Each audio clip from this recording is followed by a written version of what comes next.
In the small town of Everett in Michigan, Jerry wakes up before dawn to go to work like he has been doing for the last 42 years. He's incredibly good at mental math and seeing patterns, and he's been the best line manager at the corn flakes factory the company has ever had.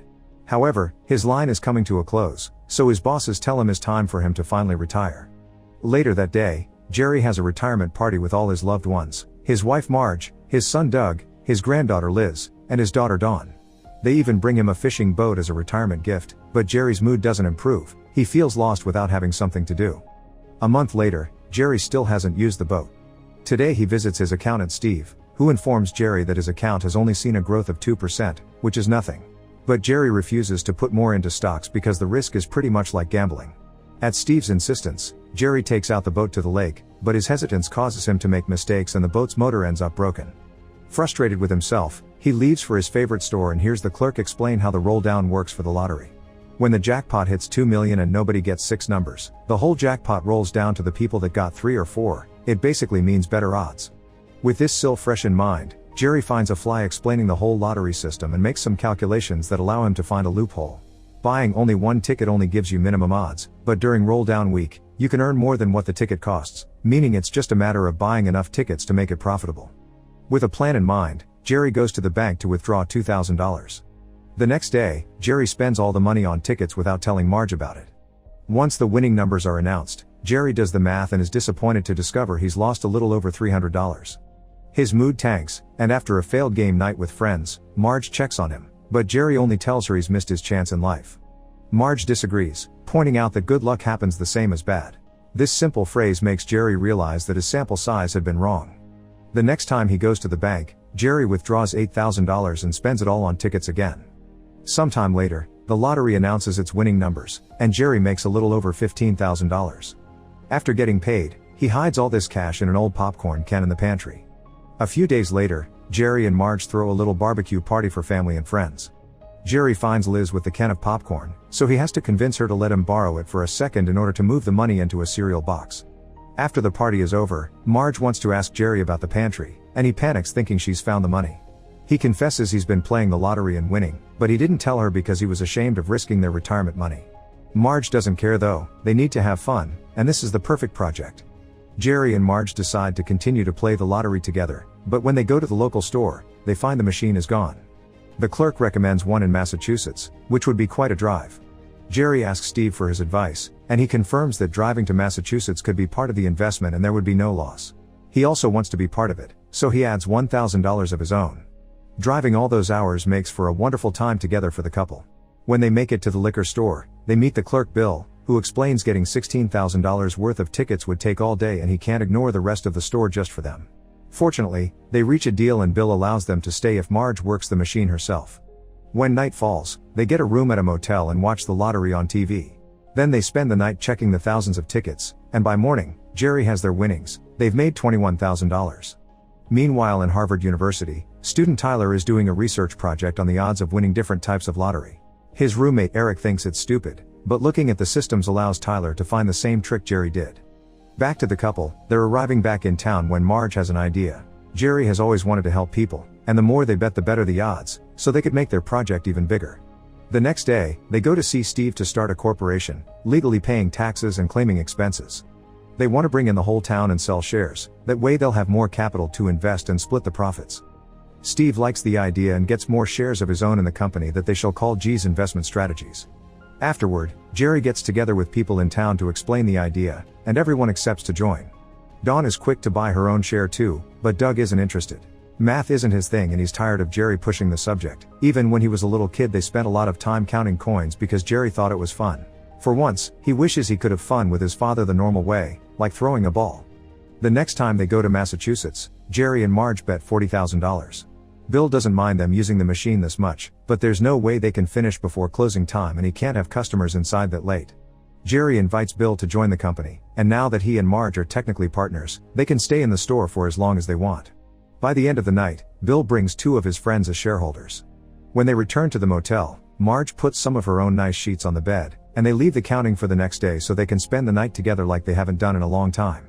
Meanwhile in Boston, journalist Maya is asked to write an article about the lottery because those always attract clicks.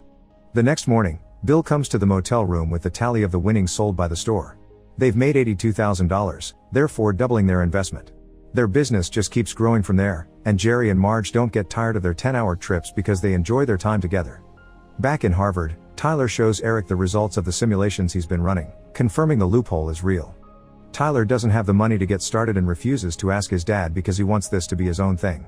Instead, he pitches his idea to every student in the dorms, and with each of them putting in a couple of bucks they can reach the initial investment needed. Filling the lottery slips is a lot of work though, and Tyler lets the others do it, refusing to help because he's in charge. In Michigan, all the shareholders are pitching in to renovate the amphitheater and bring back the jazz festival. When Doug goes to visit Jerry, he's shocked to see he's keeping all the tickets just in case the IRS asks for them when they get audited. Jerry has a surprise for his son. There's one share under Doug's name, because Jerry wouldn't want to count coins without him. In the evening, the townspeople get together in the local bookstore, which got renovated thanks to the lottery winnings as it happened to the hotel and the mailman's truck. Jerry shares with everyone how well they're doing, informing them that a big part of the money will go to more betting. Afterward, they all leave to celebrate at the diner. Jerry and Marge tell Steve they want to bet $600,000, the only problem is how long it would take to get that many tickets from the machine. Steve thinks they should stick to their normal bets, but they refuse. They need to get as much money as possible before someone at the lottery company discovers their trick. Bill tries to get a second machine for his store, but rules say only one per shop is allowed, so they bring another store owner as a shareholder and install a machine in his diner. In Boston, Maya is looking at the public list of winners. She notices Jerry wins big every 3 weeks and drives 10 hours just to play the lottery in a different state, yet he has no criminal record.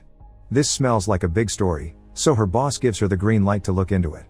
Back in Harvard, Tyler informs all the students that they've made $50,000. Everyone is happy but only for a short moment, because soon they need to start filling double the slips to make it in time. Eric notices the payout should have been bigger, so he hacks the state lottery system to check the sales at every store, discovering there's another group doing the same thing. Later that night, Jerry surprises Marge at Bill's store, asking her to take a break to celebrate their 46th anniversary. They toast with champagne and dance to slow songs on the radio, only to be interrupted by Tyler and Eric, who laugh when they see their two old people. Eric doesn't want their groups to hurt each other's winnings, so he asks Jerry to bring his group into Eric's and let him do all the betting. But Jerry turns him down, explaining he doesn't want to sit down and relax, he actually enjoys having a project and sharing it with his wife. Before leaving, Tyler tries to insult him by saying a farmer's math can't beat a Harvard student that works with binomial distribution. Jerry already knows this system and points out his flaws before explaining Tyler is only gaining $32 for every 100,000 he wins. Eric can't believe what he's hearing, and Tyler drags him away in shame.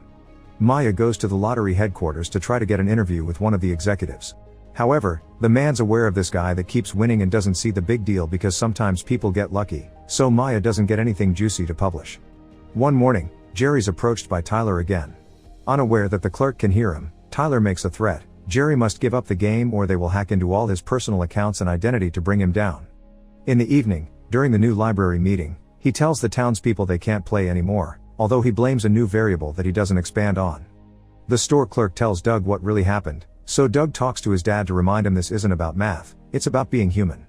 Jerry spent too many years in the factory being pushed around, but now, his talents are being respected by the townspeople that he brought together. When the roll-down weekend comes, Tyler gets all the students ready to bet. Jerry still wants to do the right thing, but Marge scolds him, reminding him this is the time to be fun and crazy. This convinces him to get back in the game, and the couple drives to Massachusetts to reunite with Bill and his machine.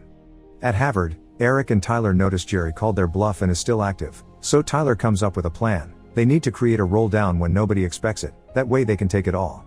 Using their hacking skills, they can learn when the jackpot hits 1 million and they can bet that same amount in one day. To get this money, Tyler makes a deal with his father's rich friends. The plan works and the students force the roll down. Bill finds Jerry and Marge to tell them the news, and Jerry easily guesses the student group did it with their hacking. Furious, Jerry drives all the way to Harvard to talk to them. When he gets there, he's already calmed down and instead of fighting, he gives them a heartfelt speech. Tyler may be winning big time, but he's also using the other students as employees. Meanwhile, after decades of only feeling connected to math, Jerry finally feels part of a community that trusts him, and for him that's way more valuable than money. Jerry goes back home and discusses options with the others. Bill and Steve want to trigger their own roll down, but Jerry doesn't think that would be fair to other players.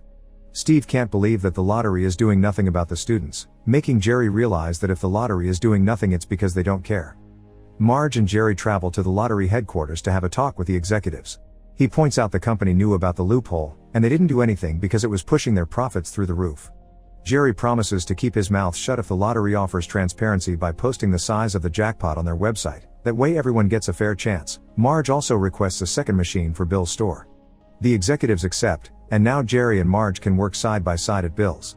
Tyler discovers the change on the website and gets ready to start a war on Jerry, but during the next group meeting, only Eric is there. Nobody wants to do this anymore because it makes them feel like bastards, so Tyler decides to work alone. Maya is still looking at the public winner records and discovers Tyler wins every 3 weeks as well. Weeks pass, and Jerry surprises Doug with a football to finally play with him like he should have done during his childhood. Maya interrupts their little get-together to ask for an interview, and Jerry gladly tells her everything. The story of how Jerry helped the entire town is inspiring but not clickbaity enough, and her boss demands something juicier. The next time they go to Bill's, Jerry and Marge discover the lottery suspended their license and took away the machines. This was caused by Maya's article, which used Tyler's hacking as the star of the story to make it look like fraud. Tyler's dad also sees the article and takes his son out of Harvard as punishment. The next day, Steve comes by to drag the couple into their last shareholder meeting. Instead of the library though, they go to Jazz Fest, which has finally been paid for. It turns out they didn't miss the last roll down. Doug, Bill, and the townspeople travel all around the state, each of them using a machine at a different store to make it in time.